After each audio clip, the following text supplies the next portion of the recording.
We are living in the kitchen with the Pico princess. We've got Veronica Joy Delo. Oh, Delo. Sorry, I hit you with that. I got excited. I had my hand out and I hit her hat. I love your look. You always look so cool. Thank you so much for joining us again. We love the Pico princess. So you've been here several times, talked about your products. We're going to be using some of those today, but today specifically, we're doing fish tacos? Blackened fish tacos. Ooh, okay. Tell us about it. I'll be using a grouper fish taco, and I'm going to slice it in just the right amount for us to use. We'll talk a little bit about the blackening seasoning and the most important parts about the blackening process to the fish. Okay, let's do it, because I've never done this either. Oh, really? So Okay, where do we start? Awesome.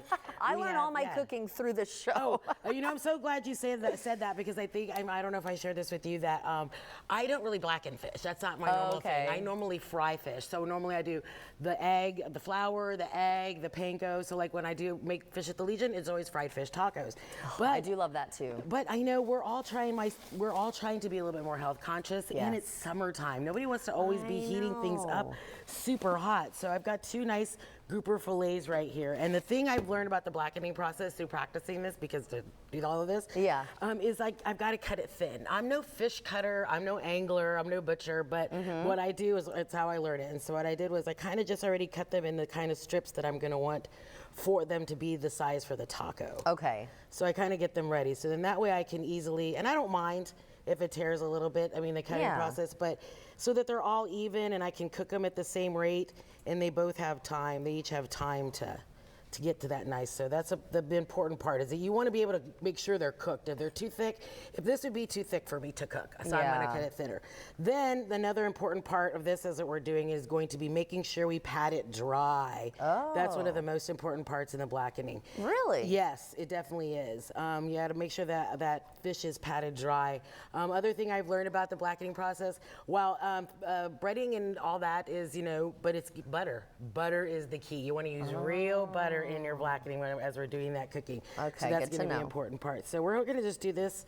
I love doing this nice, so I might get carried away a little bit here, but we'll get these done, and then I'm going to show you how we're going to, come on. I'm going to show you how we're going to pat that dry, get those ready. These are probably going to be a little bit thin. I'm probably going to go with my first ones, with trial and error. There you go. We're learning together, though. Yes, we are. I love that part, Jordan, and that we're so open to it. Yeah. So we're going to take these, and we're going to pat them dry.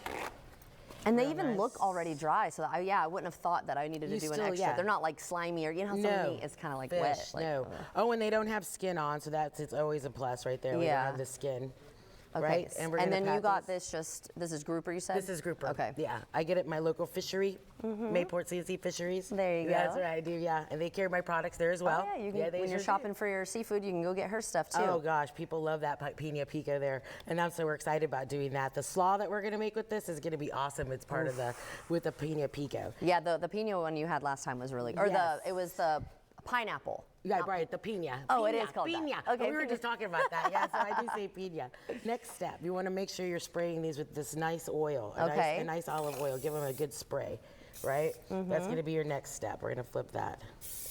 And then I'm going to change my gloves really quick. Actually, I'm just going to use a spoon. You can also use me. Spoons, right? Oh, you want to pinch some and throw it on here for me? And don't be shy. Okay. Let's just do that. There you go. Oh, yeah, getting in there. Getting in there. And I'll rub it as you do it. Ooh. You spread, I'll rub. We're going to work together. Right.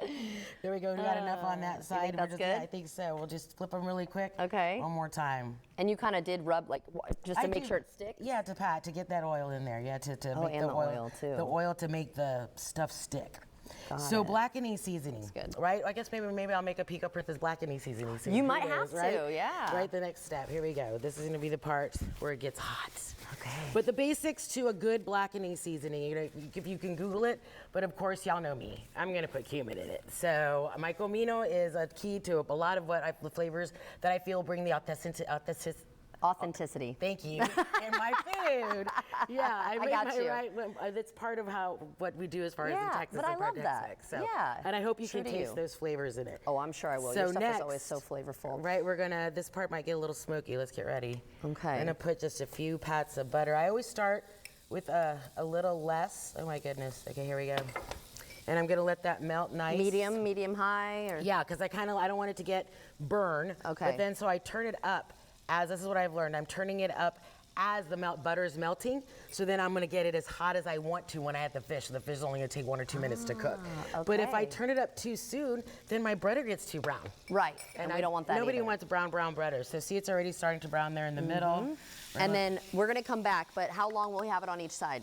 1 to 2 minutes on each side. Oh, it's max. so fast. It's All right, super so fast. we're gonna finish that up, and in the meantime, and we'll talk more about your products too, because again, her stuff is so amazing, but we're gonna toss it over to Leroy.